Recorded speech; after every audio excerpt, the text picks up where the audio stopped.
kind of topics or things that apply to literally every conversation we've had so far, whether it's you reworking your identity, setting an example for your kids, being a strong supportive partner, is the idea of compound interest, something that I see you talk about on a near daily basis. And I would love to hear how you apply, and let's actually backtrack a little bit, what compound interest actually is for people who aren't familiar financially, because as you know, not everybody is, and then how you apply it to life. Because this is just, when you get on board with this, all of the little things that you write off as not worth it, you're not worth your time, it's not enough upside, become infinitely more appealing. So let's break that down a little bit.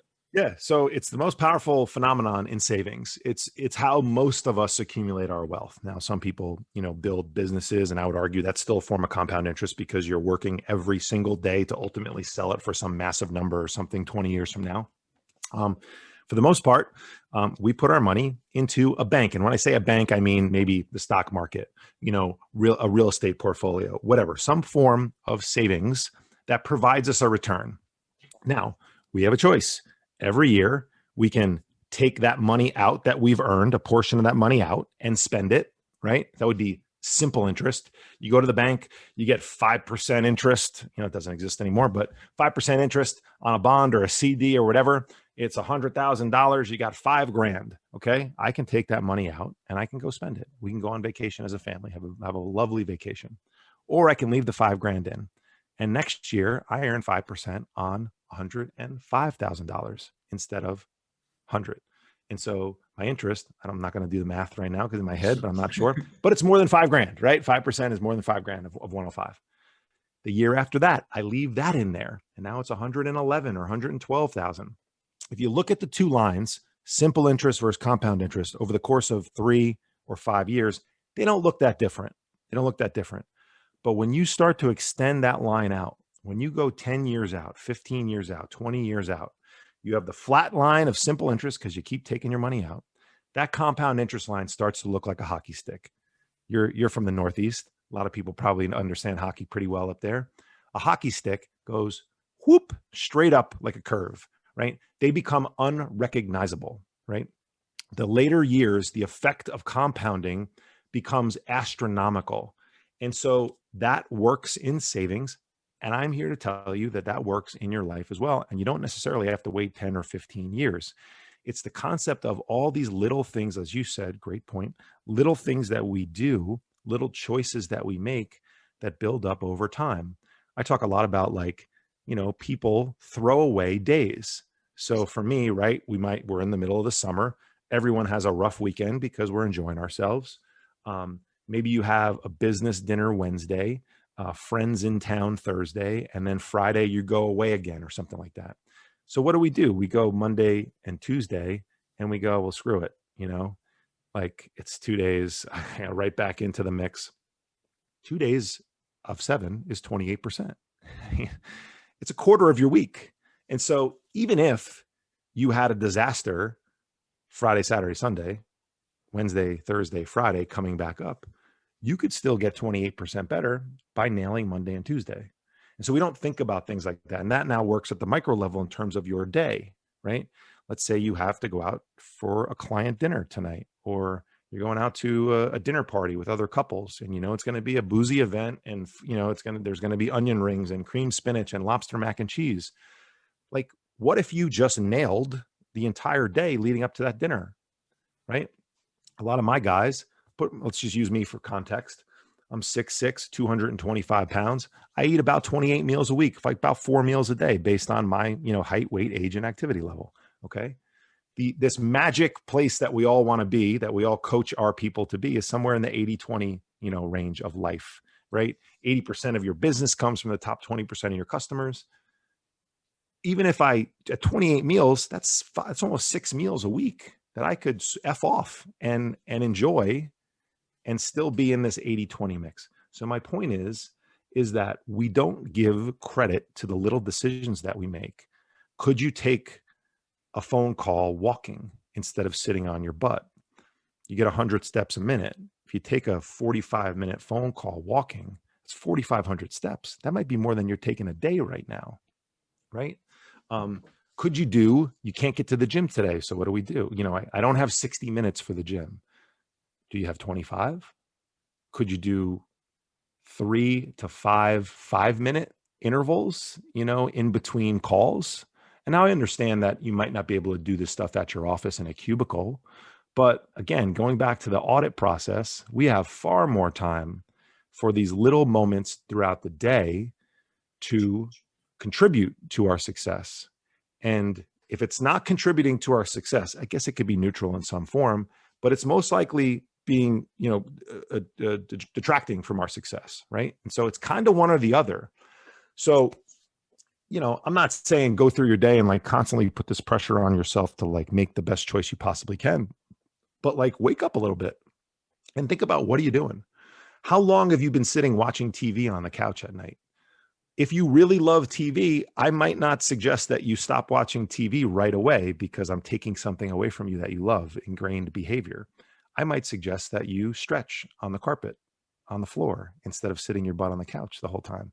I might suggest that you pace behind the couch, or do body weight exercises during commercials for those of us who still watch those, right? So like, what can you do that's additive to help get the ball rolling for yourself? And that's again, long-winded. That's compound interest. Compound interest is paying attention to the little things that we normally don't. We put the restrictive diet and the intensive workout on this pedestal, and we don't think about anything else. And I'm here to tell you that even though those two things, not in the form that I just described them, but the workout and the diet are important, I'm here to tell you that especially the workout is probably way less than we give credit to. And if you just did a lot more little things and pay attention to some things that, you can control a lot more than whether or not you can get to the gym for 60 minutes, 4 days a week, 3 days a week, you can live a pretty healthy life. Two things that immediately come to mind when you're breaking this down: phone calls, which I see you take with your clients as you're walking. I've seen videos of you in your backyard. You post your Instagram stories doing squats down to a seat you have out back, chipping away at that. Is my own client call night, which is every single Monday night. And I'll have anywhere typically between 6 to 12 calls. So it's a couple hours worth of calls.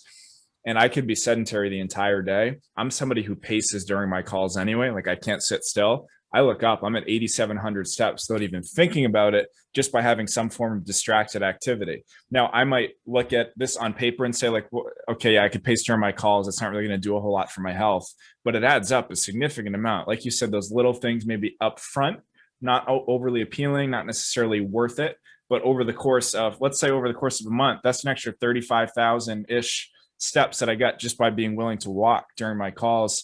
Another example I think of, back to my dad, recently did a push-up challenge. He did push-ups to failure a couple months ago. I think he got, let's say 50 something.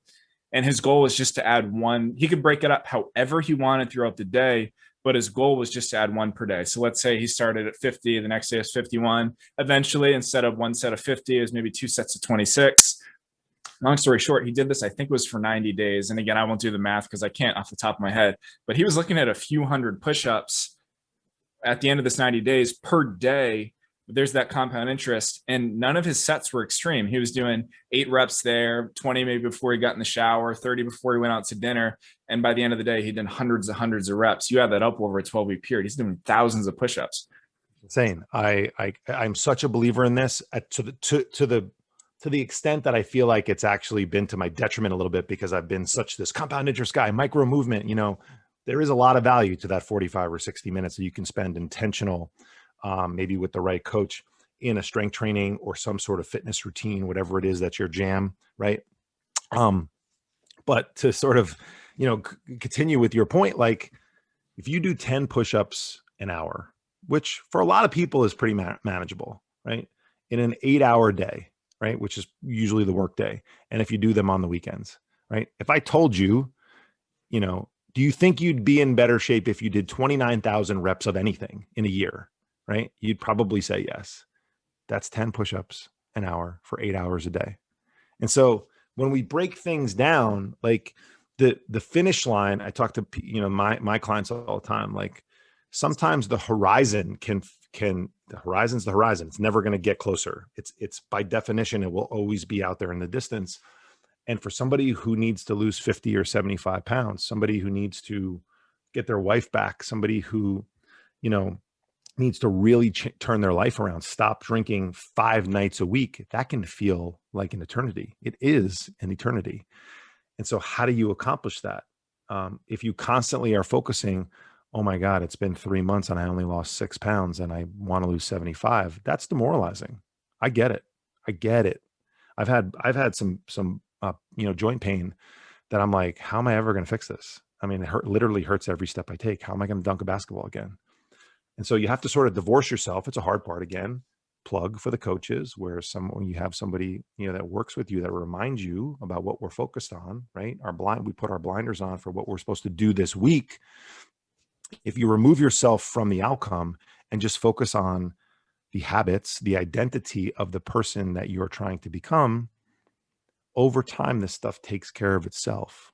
Over time, it takes care of itself. So being able to divorce yourself from that and just focus on, all right, my job is to do 10 push-ups this hour. My job is to do 80 push-ups today. If I can rack out 20 at a time, I only got to do it 4 times. Whatever it is, that's my job. That's my job today. And 2 years from now, that equates to this version of myself, but just focus on what you have to do today.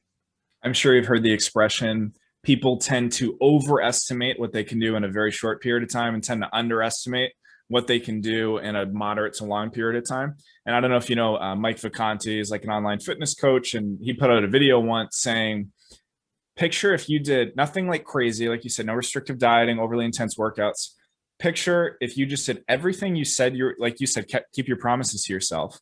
If you did that for a 24-hour period, and picture even in like 90 days or 6 months, like let's say in our case, we do great with our client check-ins. We get the workout in as scheduled.